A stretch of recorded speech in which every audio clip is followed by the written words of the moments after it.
Hello and welcome to episode 24 of The Long Way Forward. The Long Way Forward is a podcast about life, journey and growth and fun along the way. And in this episode 24, I know in the last episode, number 23, I said I was going to talk about impact. But between those two episodes, I reconsidered and I thought there's something I really need to bring to the table. And I'm going to call it a journey into possibility. Think about that for a minute. A journey into possibility. What's possible? And it's important because when change feels really hard, you might think, I can't do it. It'll never happen. But so many people do. And the key is accepting that change is the only way forward. So we'll call that a journey into possibility. So I'm going to slow things down just a little bit for this episode, because up till now, I've got to admit, I've been pretty intense. We've covered a lot, a massive amount in only 23 episodes. 23 hard-hitting, 10, 15, maybe even 20-minute episodes. No marathons, no talk fests, no PowerPoints, which is awesome. We've talked about these kinds of things, what you stand for, alignment, perseverance, knowing your numbers. Now, knowing your numbers is massive. I once sat in a meeting and people said, do you know your numbers? And I said, yep, 1 in 6. They said, what does that mean, Brian? I said, well, it just means that for every 1 in 6 people I talk to, I progress a deal somehow. Whether it's closing it or moving it forward, 1 in 6. That was my number at that time. So I can't tell you how important that was, because knowing it tells you if you're getting better or not. That brings me to reflection. We've talked about leadership, standards, accountability. That leads into trust. And of course, in the last episode, we talked about influence. So if you haven't listened to the earlier episodes, I highly recommend you start back at number 1. Listen to this podcast, by all means, decide if you like it. If you do, great, subscribe, like, but really recommend you get back to episodes 1 and 2, which is where we talk about what you stand for, because those are the foundations of everything, but building all the way through to trust and influence. Now, if you've been following along, you could be feeling motivated. If you are, yes, I've done my job. Doesn't mean stop listening. Keep coming. There's loads more to learn. You might be feeling motivated. You might be feeling clear, like things are starting to connect. The planets are aligning. Or, as I referenced at the start, you might be feeling a bit uncomfortable. Oh, can't do that. That sounds hard. Because when you start thinking about what you stand for and how you actually live day by day, there can be a gap. And I want to acknowledge that straight away, because change is not easy. That was me many years ago, just not really living, more existing. I mean, I got paid. I had some fun, but I was in conflict with everything I stood for. So every day there was this unending noise in the background. Now, as I say, change is not easy. It sounds simple if it's a theory. And when someone else explains it, oh, yeah, we can do that. But living it, that's different. That's risky. That's scary. You see, habits are ingrained. We've all got them. I know exactly how I like my quarter pounder with cheese, no pickles. Habits are ingrained. Patterns are familiar. Environments shape behavior. When I say environments shape behavior, gosh, people work on landfills scavenging for rubbish, not because that's what they woke up one day and thought, gosh, I want to do that. That's what they have to do to survive. Environments shape behavior. It's terrible, but in many cases it's true. And sometimes, even when you know what you stand for, you don't always live it. That's not failure. That's being human. I've been there. I still go through it from time to time. Less now than when I was younger. See plenty of others struggling with it. It's horrible. There are times, funnily enough, when I know exactly what the right decision is, and still I hesitate. There are times when I know exactly what aligns, with my values, but I choose the easy path. Self-control is the great example there. No, I'm not going to have those milk and cookies before bed. Oh, milk and cookies. I don't know. Tough choice. Self-control. Really struggle with that sometimes. But if you're honest with yourself, you've probably had those moments too. So before we go any further, let's just level this out. We're talking about a journey into possibility, remember. You don't have to have this perfect. You don't need to have it all figured out. This is not about being flawless. It's about becoming aware and making small shifts over time. Maybe a big shift if you're feeling bold. There's risk associated with it. Big shift, big risk, but what the heck? You live once. YOLO, right? Now here's where I want to introduce something a little different. It's that thing that I've been referencing. I've heard it described, and I still reference it as this, as a journey into possibility. Now that phrase might seem a little bit weird, a little bit hippie, a little bit, out there, a bit abstract. Well, let me explain what it means in simple terms. Most of us live inside what we already know. We operate within familiar patterns, familiar decisions, familiar outcomes. And even if those outcomes aren't ideal, those situations, we tolerate them rather than celebrate them, they're predictable. They're safe. There's something about predictability that feels safe, even when it's not serving you. It's not doing you any favors. It's called a comfort zone. And in your comfort zone, what's possible is very limited. Here's an example. If you're in a situation, a job, a routine, a pattern of behavior, and it doesn't really align with what you stand for, but you keep doing the same thing, what happens? Nothing changes. The outcome is already known. You know how it's going to play out, and yet we stay there.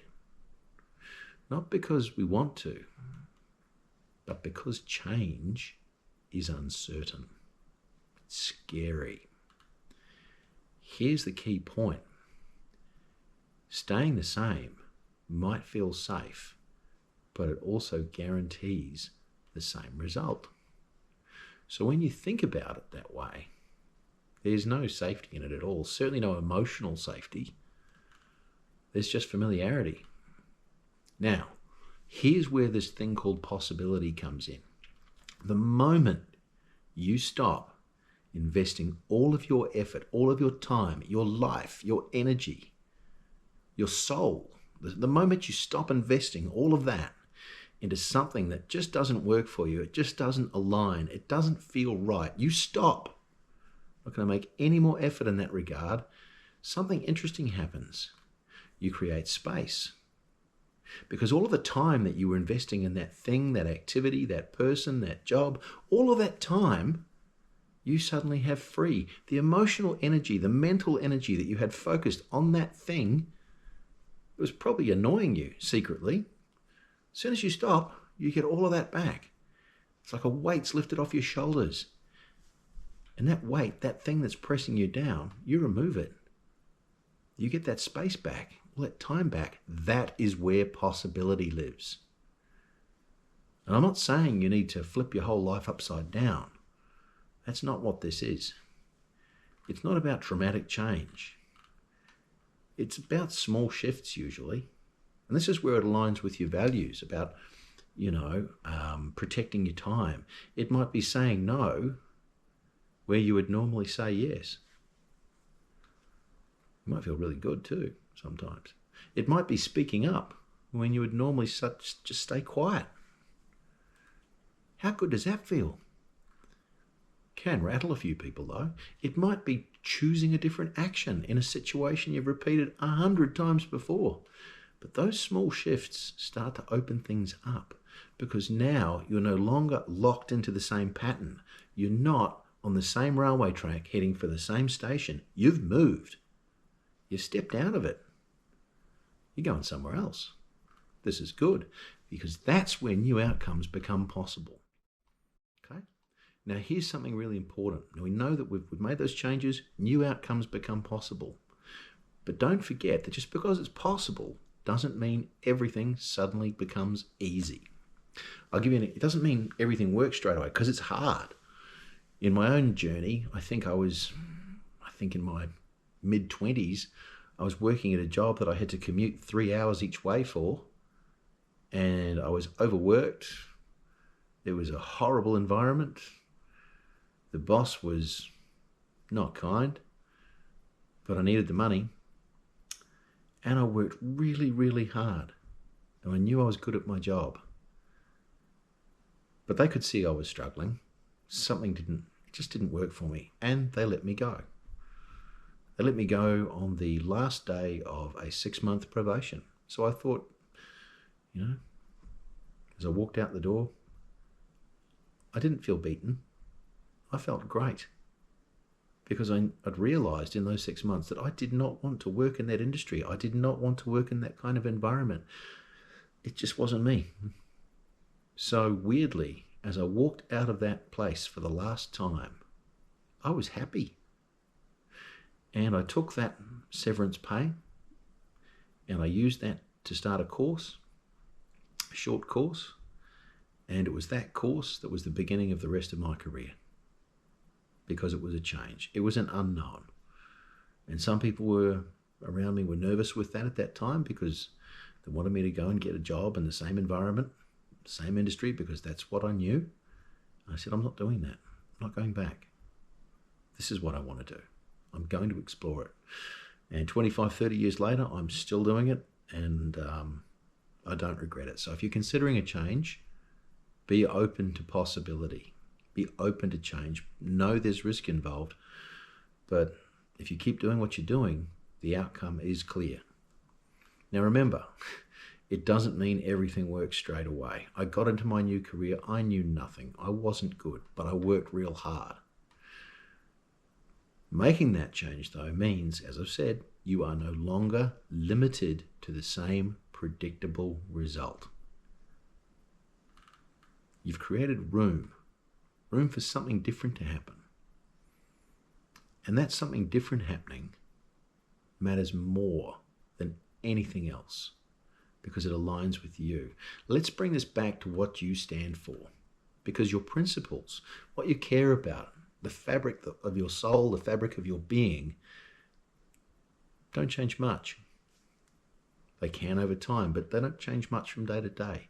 Your ability to live those principles, that develops.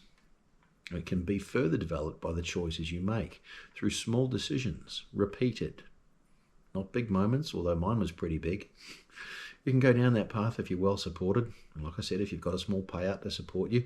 But if you don't, it's small changes. Not big moments, small ones. Could be everyday situations. Up to you. Here is the part, though, that I think is really important. Just know that you don't have to get it right every time. You do have to be a little bit brave. Some of the people around you may not take it positively because they won't like you changing. They like you in that space where they're comfortable because you're part of their comfort zone. You don't have to get it right every time. You won't. But that doesn't matter. That's okay. You just have to be willing to try. And as I said, be a little bit brave. You have to be willing to notice. Just look inside when you're out of alignment with your values and bring yourself back by making that change. That's it. No judgment, no pressure, just awareness, being open to possibility. Just be open-minded, be open to the possibility. I was open to the possibility of living before my best life was even a saying, being the best version of me that I could be. No idea how to get there. Got there in the end. Still working on it, actually. Still working. But as I said, just awareness of your values and adjustment. Here's today's practical exercise. I want you to notice one thing. Just open your mind. Notice one thing, just one thing in your life where you're repeating something that you already know the outcome of. Where in your life are you doing something again and again and again, and you know what the outcome's going to be? And be honest.